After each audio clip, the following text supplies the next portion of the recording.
la lágrima está ahí, te está motivando así, está en un momento muy emotivo y la lagrimita está ahí, no va a caer y consumado es, cae. Bueno, para mí es esa escena. Porque sabemos que es una porción que encontramos en la palabra de Dios y probablemente pudo haber sido mucho más emotivo en ese momento para las personas que estaban frente a la cruz presenciando ese momento. Consumado es, originalmente se escribe como tetelestai. La Biblia interlineal, en la Biblia en griego, ustedes van a encontrar la palabra tetelestai, la cual se utilizaba cuando una persona pagaba una deuda o cuando un siervo cumplía con una tarea que le fue asignada. Tetelestai, consumado es, está cumplido. Lo que me ordenaste, lo hice, está. Y cuando nosotros entendemos, hermanos, el por qué Jesucristo pronunció esas palabras y todo lo que hay detrás de esa palabra, todo el contexto detrás de consumado es muy difícil que nos caiga una lágrima, no solamente de gozo, sino también de tristeza. Tristeza por lo que pasó, pero gozo por el impacto que tuvo eso. Tetelestai, consumado es. Con consumado es, Cristo había completado la tarea que el Padre le había encomendado y cumplió todo lo que se había anunciado de Cristo en el plan redentor de Dios. Consumado es. Hoy, queridos hermanos, vamos a ver cómo en solo 4 versículos, porque hoy vamos a estudiar solamente 4 versículos, los primeros 4 versículos de la carta a los Hebreos, vamos a ver cómo se nos presenta una visión gloriosa del Hijo de Dios. Y esta visión debe transformar nuestra fe y nuestra vida diaria. Les invito a que me acompañen a Hebreos capítulo 1, versículo 1 al 4. Dice, Dios, habiendo hablado hace mucho tiempo, en muchas ocasiones y de muchas maneras a los padres por los profetas, en estos últimos días nos ha hablado por su Hijo, a quien constituyó heredero de todas las cosas por medio de quien hizo también el universo. Él es el resplandor de su gloria y la expresión exacta de su naturaleza, y sostiene todas las cosas por la palabra de su poder. Después de llevar a cabo la purificación de los pecados, el Hijo se sentó a la diestra de la majestad en las alturas, siendo mucho mejor que los ángeles, por cuanto ha heredado un nombre más excelente que ellos. Algunas observaciones con relación a la carta y puntualmente al pasaje también es que esta es una carta que inicia un poco distinto a lo que estamos acostumbrados a leer, porque no empieza saludando, no empieza mencionando quién es el remitente, y al leer el libro nosotros deducimos quién es el destinatario, a quienes va direccionada esta carta. Para algunos hebreos es más que una carta, es como un gran sermón. Por la riqueza que tiene, es un gran sermón que exalta profundamente a Cristo. Y la semana pasada estábamos viendo cómo el pastor Juan Carlos dividió en 3 grandes puntos, en 3 grandes enseñanzas que encontramos en la carta a los hebreos. Pero en general tiene que ver con la exaltación a Cristo. Su inicio también nos conecta con Génesis y a la vez nos conecta también con el Evangelio según Juan. Recordemos cómo empieza Génesis hablando acerca del inicio de los tiempos y de la palabra de Dios. Igualmente, Juan, el libro de Juan, el Evangelio según Juan, habla con referencia al principio de los tiempos. Y hoy particularmente vamos a dividir este pasaje en 4 puntos para que ustedes puedan ir siguiéndole el hilo también e ir anotando para un mejor orden. Hoy vamos a ver cómo el Hijo revela plenamente la gloria del Padre, en primer lugar. También que el Hijo sostiene el universo. Vamos a ver en tercer lugar que el Hijo purifica los pecados y que el Hijo reina sobre todo. Dice el versículo 1, si pueden acompañarme. Dios, habiendo hablado hace mucho tiempo, en muchas ocasiones y de muchas maneras a los padres por los profetas en estos últimos días, nos ha hablado por su Hijo, a quien constituyó heredero de todas las cosas. Como había mencionado en un principio, si bien la carta no especifica quién es el remitente ni a quién va dirigida esta, es evidente que fue un hebreo escribiéndole a un público hebreo, inspirado obviamente por el Espíritu Santo. Es por eso que habla de los padres a los profetas. Se refiere a los antepasados, pero estamos hablando de un público original judío, hebreo. Es por eso que también tiene mucha información que de repente para un gentil iba a ser un poquito complicado entender las referencias y las cosas que menciona en esta carta. Y esta información es importante, el hecho de entender que se está escribiendo a una audiencia judía, porque la carta empieza exaltando al Hijo como el verdadero Mesías. Recordemos que para muchos judíos en esa época todavía era muy impactante el hecho de saber el Mesías ya vino. Entonces, iniciar de la manera en que Hebreos inicia la carta era extremadamente impactante, fuerte para los que estaban recibiendo esta carta. Entonces no perdamos de vista a la audiencia original, a los hermanos de esa época. Se trataba del Mesías que fue anunciado. Muchos de ellos tal vez no conocieron a Jesús en persona, pero se enteraron y creyeron de que el Mesías ya vino. Hay otro grupo de personas que sí conoció a Jesús en persona, valga la redundancia. Y en este pasaje se exalta también la fidelidad del Padre por cumplir aquellas profecías que se había mencionado por los profetas en la antigüedad. Imagínense por un momento nada más todo lo que estos judíos habían estudiado, habían comprendido, consumieron desde chico toda esa información y esperaron la llegada del Mesías. El Mesías ya vino. Él vivió, murió, resucitó. Era Él. Esto era muy fuerte, hermanos. Ahora, algo que tenemos que llevar en cuenta cuando leemos que Dios, habiendo hablado hace mucho tiempo, en muchas ocasiones y de muchas maneras, ¿qué fue lo que Dios habló? Y veamos una pequeña cronología de qué fue lo que Dios habló en la antigüedad. Iniciando obviamente por la promesa en el Edén. Inmediatamente después de la caída encontramos lo que se conoce como el protoevangelio, el primer evangelio. Si me acompañan a Génesis capítulo 3, versículo 15, para algunos seguro ya es algo habitual este versículo, pero estoy seguro que para algunos va a ser algo nuevo. Génesis capítulo 3, versículo 15. Con este versículo Dios arrojó algo de luz sobre lo que iba a hacer para redimir a sus hijos. Dice, pondré enemistad entre tú y la mujer, y entre tu simiente y su simiente. Él te herirá en la cabeza y tú lo herirás en el talón. Para una persona que lee esto va a decir, pero no me tiene mucho sentido. Pero para hoy en día, para nosotros que ya tenemos la información completa de lo que iba a pasar, es hermoso saber que Dios ya había anunciado. No se les escapó de las manos. Tampoco activó una medida de emergencia, no.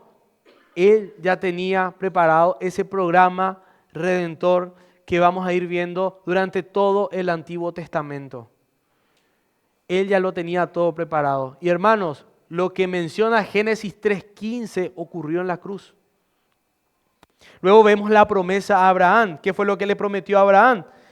Dios promete que todas las naciones serían bendecidas por medio de su descendencia. La promesa apuntaba a Cristo.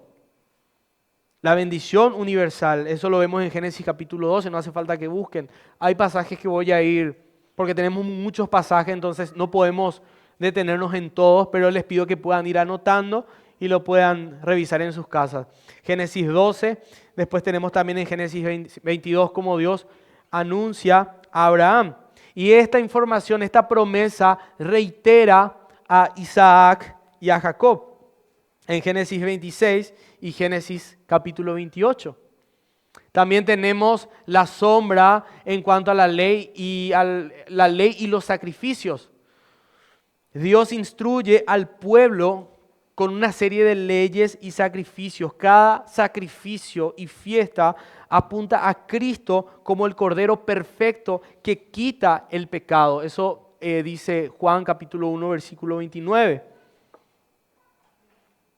Entonces, cuando nosotros vemos esa lista de cosas que iban ocurriendo en el Antiguo Testamento, hoy en día para nosotros tiene sentido.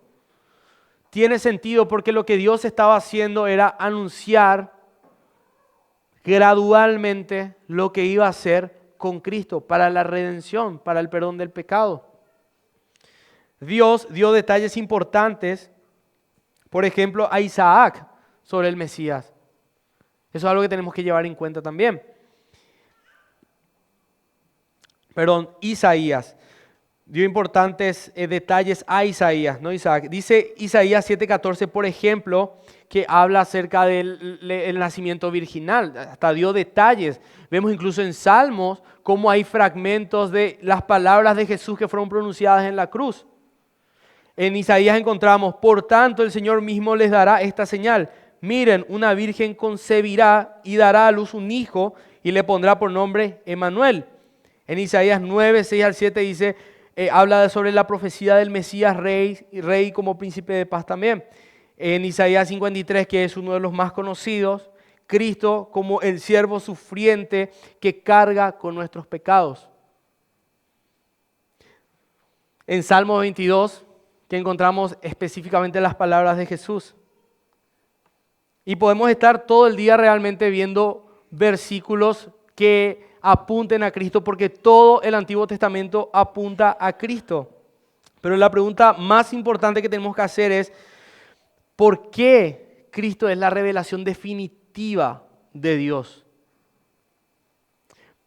Primero, porque en Cristo se cumplieron todas esas promesas.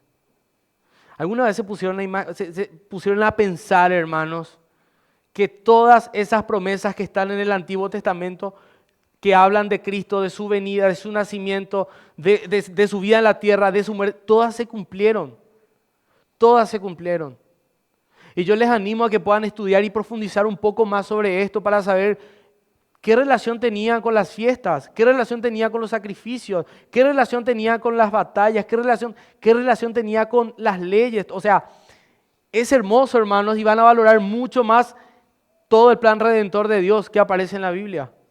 Entonces este no es un libro cualquiera, esta es la palabra de Dios que nos revela algo profundamente grande y que para el mundo eso es locura, pero para nosotros es precioso. Entonces, primero porque en Cristo se cumplieron todas las promesas y con el cumplimiento de estas promesas, Cristo reveló plenamente la gloria de Dios. Consumado es. Se dio cumplimiento a todo eso. Dios fue fiel, Dios cumplió con todo lo que se dijo, con todo lo que los padres esperaron con tanto fervor. Dios cumplió. Es por eso que es la revelación definitiva y Cristo reveló plenamente la gloria de Dios. Entonces estos versículos nos hablan de la palabra de Dios antes de Cristo. Dios hablando a los profetas y los profetas hablando a los padres. ¿Qué cosa? Lo que iba a ser, el plan redentor de Dios.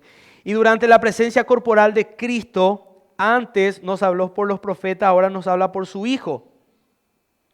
Ahora nos habla por su Hijo. Cuando menciona la palabra de Dios en el versículo 1, en el versículo 2, que en estos últimos días se está refiriendo a desde la venida de Cristo hasta hoy en día. Nosotros estamos en los últimos días. Y Dios sigue hablando por su palabra. O sea, su Hijo sigue hablando por su palabra. Eso quiere decir que si Dios continuó hablando por medio de Cristo, quiere decir que la revelación que encontramos en el Antiguo Testamento era una revelación parcial, una revelación incompleta. ¿Por qué? Porque Cristo fue el que completó esa revelación. Cristo le dio sentido a todo. Cuando la gente escuchaba lo que Cristo enseñaba, ellos comenzaban a entender. Obviamente fue el Señor el que obró en cada persona para que logre entender, porque hubo mucha gente que no lograba entender lo que Jesús estaba enseñando.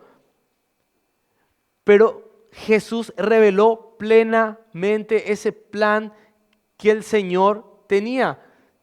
Es por eso que el Antiguo y el Nuevo Testamento es un todo que se complementa perfectamente, y Cristo es lo que le da sentido a toda la palabra de Dios. No podemos quitarle a Cristo del Antiguo Testamento. Entonces con Cristo vemos esa revelación completa. Acompáñenme a Juan capítulo 1, versículo 17, por favor.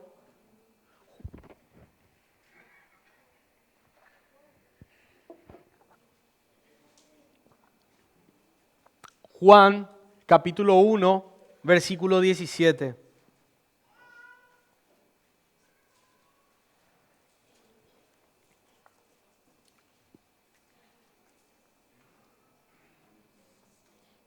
Dice, porque la ley fue dada por medio de Moisés. La gracia y la verdad fueron hechas realidad por medio de Cristo. Y Gálatas 4, versículo 4 y 5 dice, pero cuando vino la plenitud del tiempo, Dios envió a su Hijo, nacido de mujer, nacido bajo la ley, a fin de que redimiera a los que estaban bajo la ley, para que recibiéramos la adopción de hijos. Entonces, ¿cómo Dios nos habló por medio de su Hijo? Y vamos a ver dos maneras en que Dios nos habló. Habló en ese momento por medio de su Hijo. Primero, Jesús trajo luz sobre toda la ley y los profetas. Cuando en la palabra de Dios encontramos la ley y los profetas, se está refiriendo al Antiguo Testamento, se está refiriendo a todo ese cúmulo de cosas que Dios fue revelando a través de los profetas. Y van a encontrar esa frase en más de una ocasión en el Nuevo Testamento. Entonces, Él trajo luz a toda la ley y los profetas. Primeramente, Él explicó el plan redentor mencionado en el Antiguo Testamento. Segundo, y por cierto, un panorama mal interpretado en gran parte, por eso Él tuvo que explicar muchas cosas. Eso es un dato muy importante, porque años y años estudiando el Antiguo Testamento, pero no lo estaban entendiendo. Y es por eso que Cristo trajo luz a todo ese plan que en realidad siempre estuvo ahí, pero no se entendía o se estaba practicando de una manera errada. Por eso Cristo chocó en varias ocasiones con los fariseos y los escribas. Él reveló también que todo apuntaba a Él. Acompáñenme a Lucas capítulo 24, versículo 27. Lucas 24, 27. Encontramos ahí la historia de Jesús camino a Emaús junto con los dos discípulos. Ellos obviamente no sabían que era Jesús el que estaba delante de ellos, porque ellos estaban con los ojos cubiertos espiritualmente, como dice su palabra. Dice, comenzando por Moisés y continuando con todos los profetas, les explicó lo referente a Él en todas las Escrituras. Jesús camino de Emaús, y dice que fueron como 12 kilómetros, o sea, un gran trecho, explicándole todo lo que la ley y los profetas habían enseñado acerca de Jesús, pero que ellos no lo estaban entendiendo. Y hablamos de personas que conocían el Antiguo Testamento, que conocían las cosas que estaban profetizadas, pero ellos no lo estaban entendiendo, hermanos. Y fue Jesús el que trajo luz a eso. Es Jesús el que trae luz hoy en día para que nosotros podamos comprender el Evangelio. Por eso hay mucha gente que entiende el Evangelio, pero no baja de la cabeza al corazón. O lo entiende de una manera diferente. Y se predica un Evangelio que no siempre es el Evangelio correcto. Un Evangelio muy humano. es la palabra de Dios el que nos instruye. Y de esa manera también hoy en día nos habla el Hijo a través de su palabra. Entonces, ¿cómo nos habló el Padre por medio del Hijo? Primero, porque trajo luz sobre la ley y los profetas. Segundo, porque cumplió lo que Dios había anunciado. Primero, Él nació conforme a las Escrituras. ¿Qué dicen las Escrituras acerca del nacimiento de Jesús? De que iba a tener un nacimiento virginal. Isaías capítulo 7, versículo 14. Hasta da detalles de dónde iba a nacer, en la ciudad de Belén. En Miqueas 5, capítulo 5, versículo 12 encontramos eso. Y vemos en Lucas capítulo 2, versículo 4 al 7, el nacimiento de Jesús produciéndose en esa misma ciudad en donde se había profetizado. Acompáñenme a Mateo capítulo 1, versículo 22 y 23. Mateo capítulo 1, versículo 22 y 23.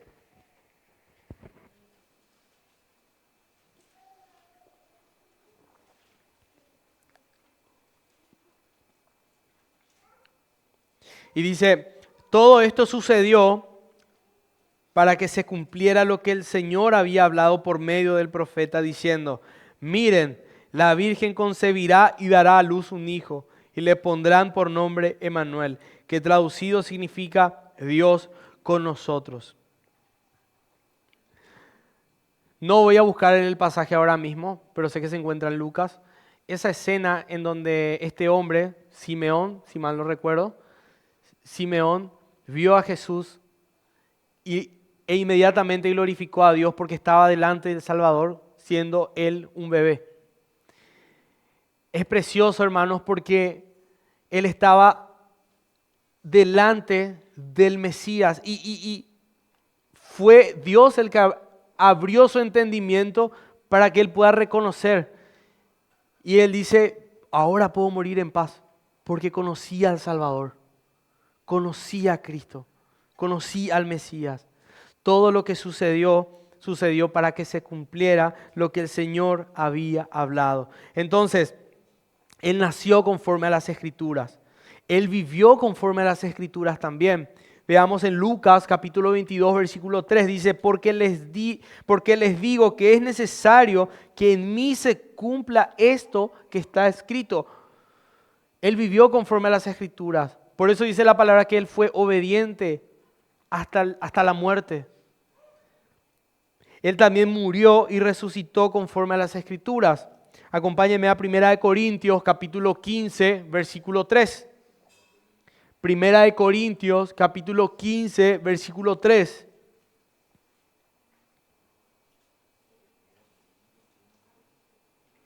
Dice, pero yo les entregué en primer lugar lo mismo que recibí, que Cristo murió por nuestros pecados, conforme a las Escrituras, que fue sepultado y que resucitó al tercer día, conforme a las Escrituras.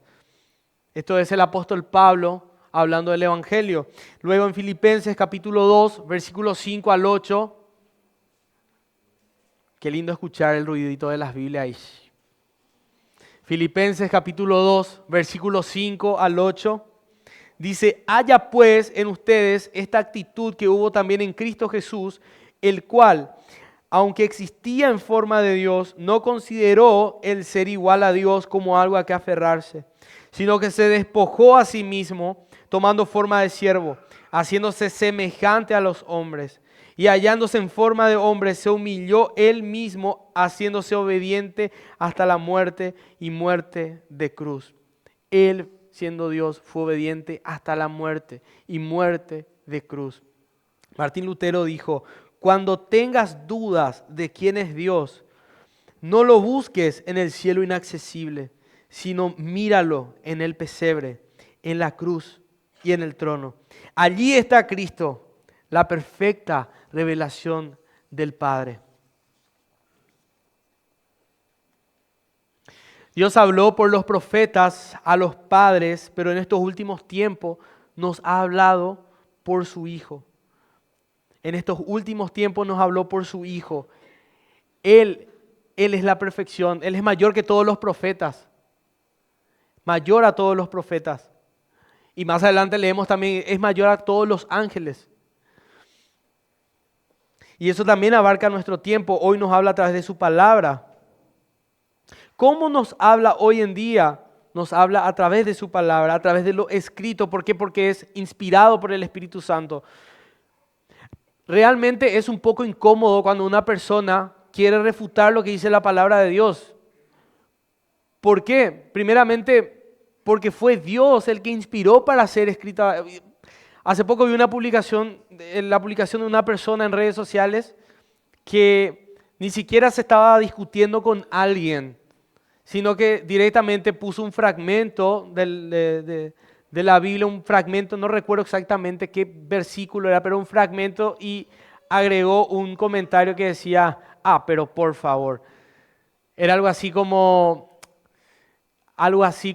o sea, no estaba de acuerdo con lo que la palabra de Dios decía. Pero es lo que Dios inspiró para ser escrito. Una persona una vez me dijo que el apóstol Pablo parecía que tenía autismo por la forma en que escribía. Bueno, y no importa, y si tenía autismo, que es inspirado por Dios. No importa quién escribió, es inspirado por Dios. Por eso no tiene relevancia siquiera quién escribió Hebreos, porque hay tanta gente que continúa investigando quién fue el escritor de Hebreos. ¿Fue Pablo? ¿Fue Apolos? ¿Quién fue? No importa. Esta riqueza que tenemos acá fue inspirada por Dios y nos habla hasta hoy en día y arroja luz hasta hoy en día. El Hijo sigue hablando y no necesitas más que esto. No necesitas que un profeta venga y te diga el futuro. No necesitas más que esto. ¿Querés una palabra profética? Acá tenés. ¿Querés escuchar la voz de Dios? Acá tenés. Dios habló, Dios cumplió y sigue hablando a través de su palabra. Amén. Lo segundo que encontramos en este pasaje es que el Hijo sostiene el universo. Hebreos capítulo 1, versículo 2 al 3 dice, a quien constituyó heredero de todas las cosas, por medio de quien hizo también el universo. Él es el resplandor de su gloria y la expresión exacta de su naturaleza, y sostiene todas las cosas por la palabra de su poder. En Génesis capítulo 1, versículo 26, Él estuvo presente. Dice, y dijo Dios, hagamos al hombre a nuestra imagen, conforme a nuestra semejanza. Esto lo confirmamos en Juan capítulo 1, versículo 1 al 3, que dice, en el principio ya existía el verbo, y el verbo estaba con Dios, y el verbo era Dios. Él estaba en el principio con Dios. Todas las cosas fueron hechas por medio de Él, y sin Él nada de lo que ha sido hecho fue hecho. También encontramos en Colosenses capítulo 1, versículo 16, porque en Él fueron creadas todas las cosas, tanto en los cielos como en la tierra, visibles e invisibles, ya sean tronos o dominios, o poderes o autoridades.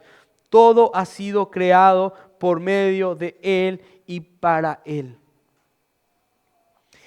El hecho de que Cristo sostiene todas las cosas por la palabra de su poder, como dice su palabra, se trata de una acción dinámica, poderosa y constante. Hace poco el doctor Noé Acosta mencionó algo muy interesante y lo dijo en pocas palabras. Dijo, esto se traduce de la siguiente manera: si Dios no trabaja, vos no respirás. Así de simple. Él sostiene todas las cosas, pero es una cuestión dinámica en donde Él está haciendo cosas todo el tiempo. Por decir de esta manera y usando un poquito sus palabras, Él está trabajando. No es que Él está sentado y no está haciendo nada. No, Él está trabajando. Él sostiene todas las cosas. Él está obrando todo el tiempo. Y todo lo que ocurre, de todo lo que ocurre en este mundo, nada se escapa de sus manos. Ahora, si tomamos en cuenta de que de todo lo que ocurre, nada se escapa de sus manos y que Él tiene el control de todas las cosas, ¿hay acaso una sola cosa por lo que nosotros debemos preocuparnos? Hermanos, este libro se escribió en un contexto de persecución de la iglesia. Esto que estamos leyendo nosotros es de ánimo para la iglesia. para la iglesia de ese momento, pero también para nosotros. El saber que Él sostiene todas las cosas, de que Él tiene el control de tu situación. Y no quiero volverme emotivo ni nada, pero hermanos, independientemente de tu situación, Dios está en el control. Llámale enfermedad, llámale situación económica, el problema que sea, cómo estamos en el país, cómo estamos en el mundo, las guerras, las enfermedades. Dios está al control de todo, porque Él sostiene todas las cosas. No tenemos absolutamente nada de qué preocuparnos. El versículo 3 también revela un poco la naturaleza de Cristo. Primero que Él es el heredero de todas las cosas. Dice, leyendo otra vez, leamos desde el versículo 2 al 3 nuevamente. En estos últimos días nos ha hablado por su Hijo, a quien constituyó heredero de todas las cosas, por medio de quien hizo también el universo. Él es el resplandor de su gloria y la expresión exacta de su naturaleza, y sostiene todas las cosas por la palabra de su poder. Él es heredero de todas las cosas. ¿Por qué? Porque vivió una vida perfecta, sin pecado, e hizo la voluntad del Padre. Nosotros éramos, si queríamos heredar algo, heredaríamos el infierno, que es la ira manifestada de Dios, porque la ira estaba sobre nosotros. Pero es por los méritos de Cristo, es porque Él vivió la vida perfecta que ni vos ni yo podíamos vivir, que Él es hoy en día heredero. Y nosotros que somos coherederos por causa de Cristo. Y hoy disfrutamos de esas bendiciones. Disfrutamos de esas bendiciones, pero por méritos de Cristo. Por méritos de Cristo. Y hago uso un poco de las palabras que mencionó el pastor Juan Carlos en el mensaje anterior, que era la introducción de la carta a los Hebreos, de que es como incluso una ofensa para Dios continuar pensando en que podemos tener algún mérito dentro de todo esto, siendo que todos los méritos es de Dios. Pensar en que tenemos que hacer algo para obtener la salvación, o continuar haciendo sacrificios, o continuar respetando ciertas fiestas que tenían un propósito, pero que ese propósito se cumplió en Cristo. Cristo ya cumplió. No hay necesidad de respetar el Sabbat, por ejemplo. Tenía un propósito. No hay necesidad de hacer sacrificios. Había un propósito detrás de eso. Por eso tenemos que estudiar la palabra de Dios, hermanos.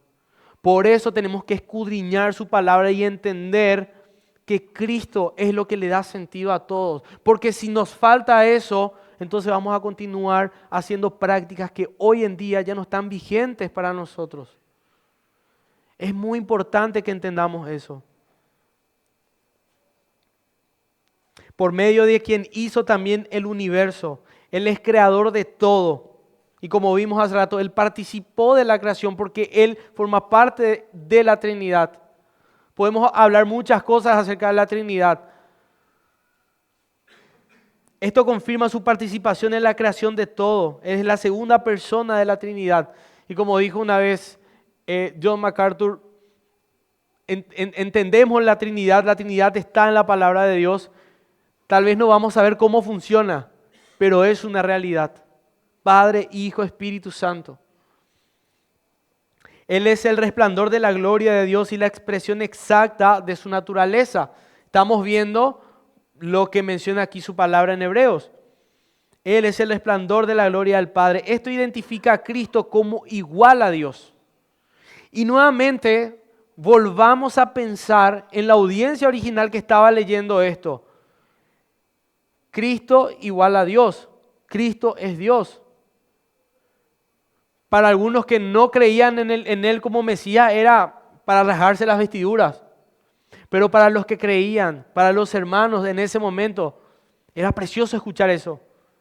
Él era el Mesías por el que estábamos esperando. Esto ya se cumplió. Él es la misma existencia eterna y naturaleza divina, es decir, esto apunta a la deidad de Jesús. Hebreos empieza ni siquiera saluda, empieza diciendo Jesús es Dios. El Mesías, Él es Dios. Él no es un subordinado, no, Él es Dios. Padre, Hijo, Espíritu Santo. También parte de su naturaleza y como habíamos mencionado, que sostiene todas las cosas por la palabra de su poder. Veamos en Hechos capítulo 17, versículo 28. Si me pueden acompañar, por favor. Hechos capítulo 17, versículo 28. Y me encanta este pasaje. Si alguien trajo un marcador, márquenlo en su Biblia, hermanos. Porque este versículo es precioso. Dice, porque en Él vivimos y nos movemos y existimos. Le estoy leyendo una parte del versículo. Porque en Él vivimos, nos movemos y existimos. Nuestra respiración, el latido de nuestro corazón, el orden del universo, todo depende de Cristo. Absolutamente todo depende de Cristo y podemos descansar en su providencia. Esto tiene que ser de ánimo para nosotros. Podemos descansar en su providencia. Aunque todo parezca caótico, aunque todo parezca que esté desordenado y fuera de control, en este mundo desenfrenado, Él tiene todo bajo control. Y te digo una vez más, tus problemas no son demasiado grandes para aquel que sostiene todas las cosas.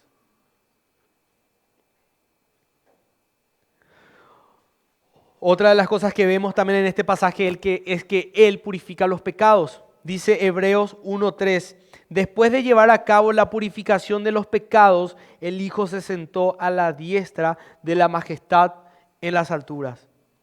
Acá el autor de Hebreos pasa del cosmos hablando del universo y que Él sostiene todas las cosas directamente a la cruz. Cristo no solamente sostiene el universo, también resolvió nuestro problema, nuestro único problema. Porque vos creés que tenés miles de problemas. Vos le preguntás principalmente si sos paraguayo. Probablemente te responda, Henry, para oír el problema. Pero vos tenés un solo problema. Ese problema es el pecado. Y ese único problema fue resuelto por Cristo, porque Él purificó tus pecados, algo que vos no podías hacer, solo Él.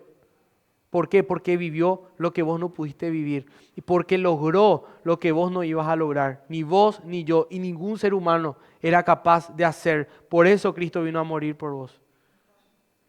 Si yo te preguntara, o si alguien te preguntara, ¿por qué Cristo murió? ¿Por qué tuvo que venir Cristo a morir? Hermanos, ustedes tienen que estar preparados para responder a esa pregunta. Porque muchas veces decimos murió por nuestros pecados, pero ¿vos entendés el por qué? ¿Por qué Cristo tuvo que venir y no murió otra persona? Si no sabes responder a esa pregunta bíblicamente, con pasajes, entonces te animo a que puedas estudiar, anotar, memorizar versículos, porque como dice en 2 de Pedro 3:15, necesitamos estar preparados para presentar defensa de la esperanza que hay en nosotros. Necesitamos conocer, disfrutar conociendo el Evangelio. El Evangelio no es algo que vos escuchaste una vez y ya está. No, es algo que te vas a predicar todos los días. Es algo que vas a tener que estudiar toda tu vida. Y cada vez que lo estudies, que nunca pase de moda para vos. Él purifica los pecados.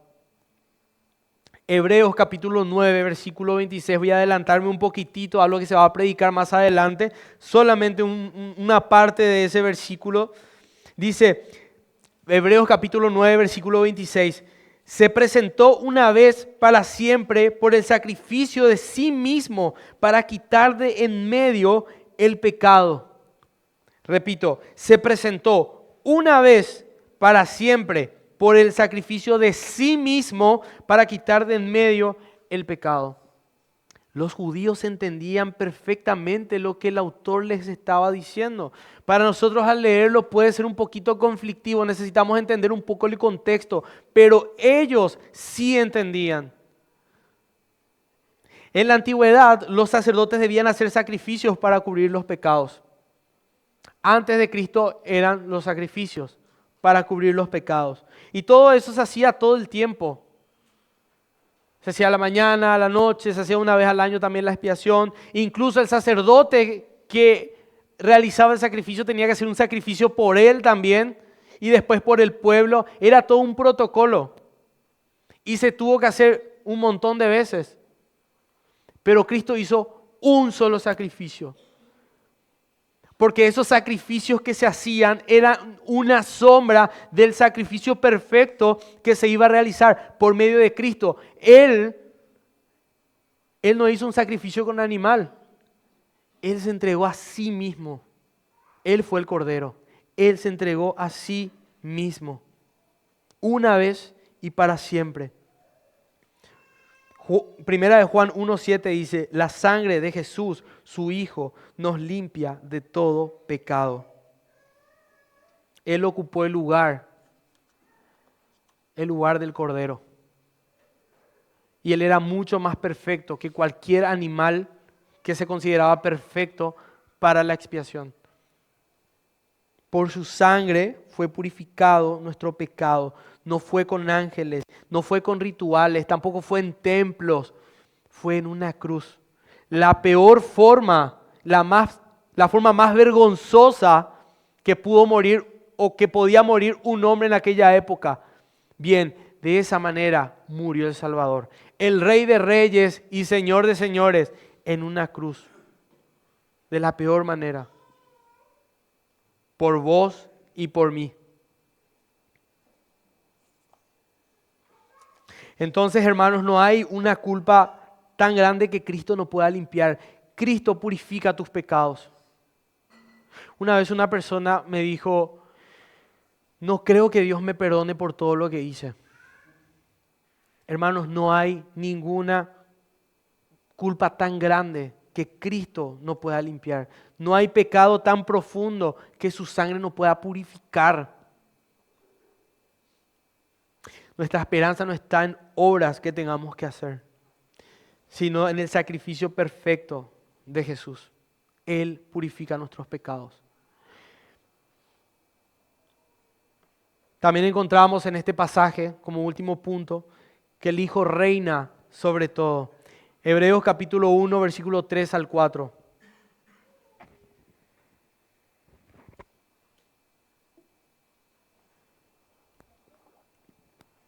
Hebreos capítulo 1, versículo 3 al 4. Dice, después de llevar a cabo la purificación de los pecados, el Hijo se sentó a la diestra de la majestad en las alturas, siendo mucho mejor que los ángeles, por cuanto ha heredado un nombre más excelente que ellos. Se sentó a la diestra de la majestad. Ese es un lenguaje de victoria, autoridad y reinado compartido. Por eso hablé hace rato, no se trata de una subordinación. No, Él reina junto con el Padre. Un reinado compartido. Sentarse a la diestra no significaba inferioridad, sino participación en el mismo trono y señorío del Padre. En Salmos capítulo 110, versículo 1 y 2 dice el Señor a mi Señor, siéntate a mi diestra hasta que ponga a tus enemigos por estrado de tus pies. El Señor extenderá desde Sión tu poderoso cetro, diciendo, domina en medio de tus enemigos. Hermanos, los sacerdotes no se sentaban porque ellos tenían que ofrecer todo el tiempo sacrificios. Pero nuestro sumo sacerdote, como más adelante se va a referir Hebreos a él, nuestro sumo sacerdote, Cristo, ofreció un solo sacrificio que fue Él mismo y Él sí se sentó. ¿Por qué? Porque su sacrificio fue perfecto, porque su sacrificio fue eficaz, porque su sacrificio fue olor fragante para el Señor, para el Padre. La deuda que había fue pagada. Por eso Él sí se sentó, por eso Él reina.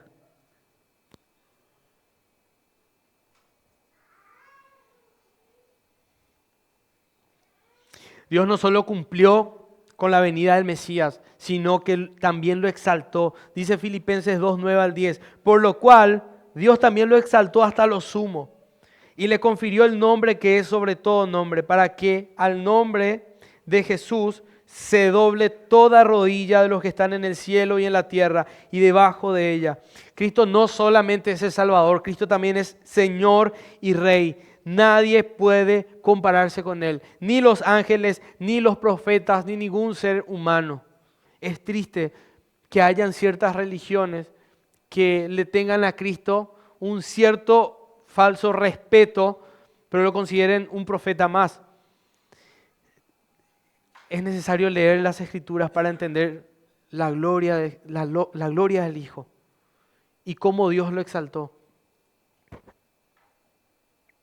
Hebreos capítulo 10, versículo 32 a 34 dice, pero recuerden los días pasados, cuando después de haber sido iluminados, ustedes soportaron una gran lucha de padecimientos. Por una parte, siendo hechos un espectáculo público en oprobios y aflicciones, y por otra, siendo compañeros de los que eran tratados así, porque tuvieron compasión de los prisioneros y aceptaron con gozo el despojo de sus bienes, sabiendo que tienen para ustedes mismos una mejor y más duradera posesión.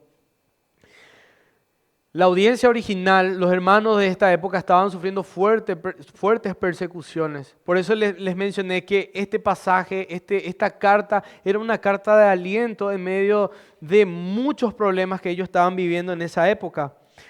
Para ellos que inicie de esta manera tenía un profundo significado.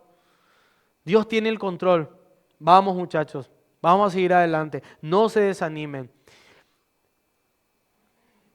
En solo 4 versículos, el autor inspirado por el Espíritu Santo nos enseña que Cristo es el Mesías prometido, que su sacrificio fue perfecto, que Cristo es Dios y que ahora reina a la diestra del Padre.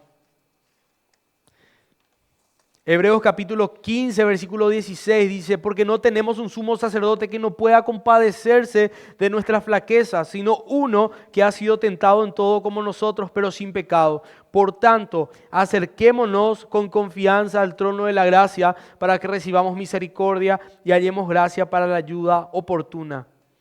La iglesia debe andar confiadamente porque es Cristo el que lo sustenta. Y el mayor problema del ser humano ya fue solucionado en la cruz, por Cristo, por medio de Cristo, la paga del pecado.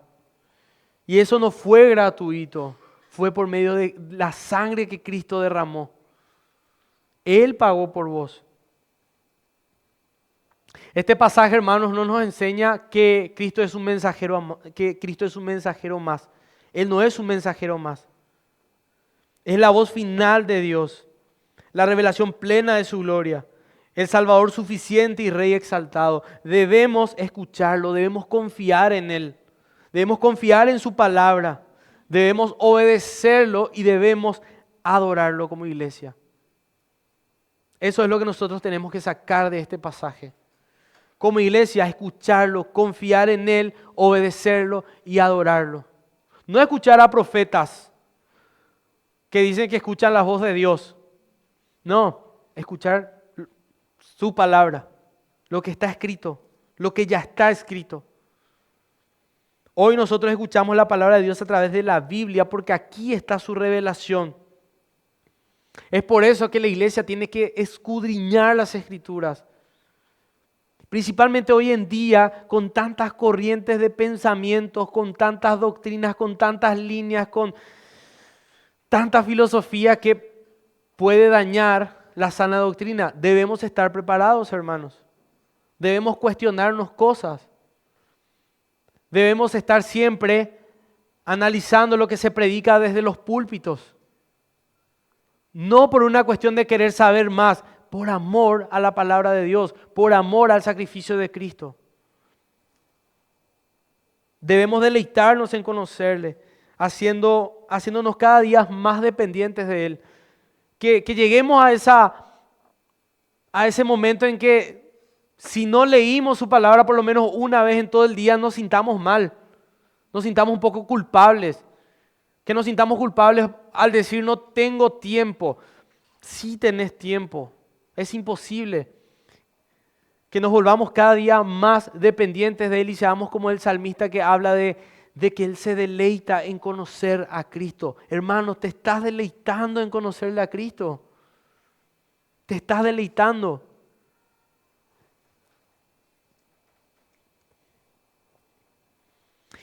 Y para las personas que no conocen aún a Cristo, quiero decirles que Él es el único por el cual vos podés ser salvo. El único camino. No hay obras que puedas hacer, solo por medio de Cristo. Amén. Volviendo un poco a la ilustración inicial, después de ver esto, la frase consumado es tiene otra relevancia. Estoy seguro que para muchos la frase consumado es tiene otra relevancia. Consumado es para muchos, fue un momento de derrota de alguien que se hacía pasar por Mesías. Muchos disfrutaron de verle a Cristo crucificado, diciendo, por fin se fue ese. Principalmente los fariseos, los escribas, que veían a Cristo como una amenaza. Pero en realidad no sabían que ese hombre en la cruz, muriendo en esa cruz, no era cualquier hombre. Y lo que estaba haciendo era en realidad la victoria más grande de toda la historia de la humanidad. Consumado es, no es algo negativo. Consumado es una victoria, hermanos. Cristo fue profetizado, Él vino y vivió la vida perfecta que nosotros no pudimos y murió por nuestros pecados. Pero hermanos, Él resucitó y hoy reina como vencedor. La victoria es nuestra también gracias a Cristo, que es la revelación definitiva de Dios. Amén. Oremos. Padre amado, Padre eterno, una vez más te damos gracias por tu palabra, gracias por el mensaje, gracias Padre Santo por lo que hablaste a tu iglesia hoy. Gracias Padre Celestial por estas hermosas palabras, Señor, que pusiste en estos 4 versículos que exaltan al Hijo, que exaltan a Cristo. Gracias porque seguís hablando a tu iglesia. Gracias porque no hay mérito alguno en nosotros. Gracias Padre Celestial por la obra de Cristo en la cruz. Gracias Padre Santo por todo lo que hablaste en la antigüedad, desde la antigüedad, mostrándonos gradualmente todo lo que ibas a hacer para solucionar el gran problema del pecado, Señor, pero es por méritos de Cristo. Gracias Padre Celestial porque podemos conocerte más a través de tu palabra. Te glorificamos, Señor, te damos la gloria, Padre amado. Gracias porque Cristo es la revelación definitiva de Dios. En el nombre de Jesús. Amén.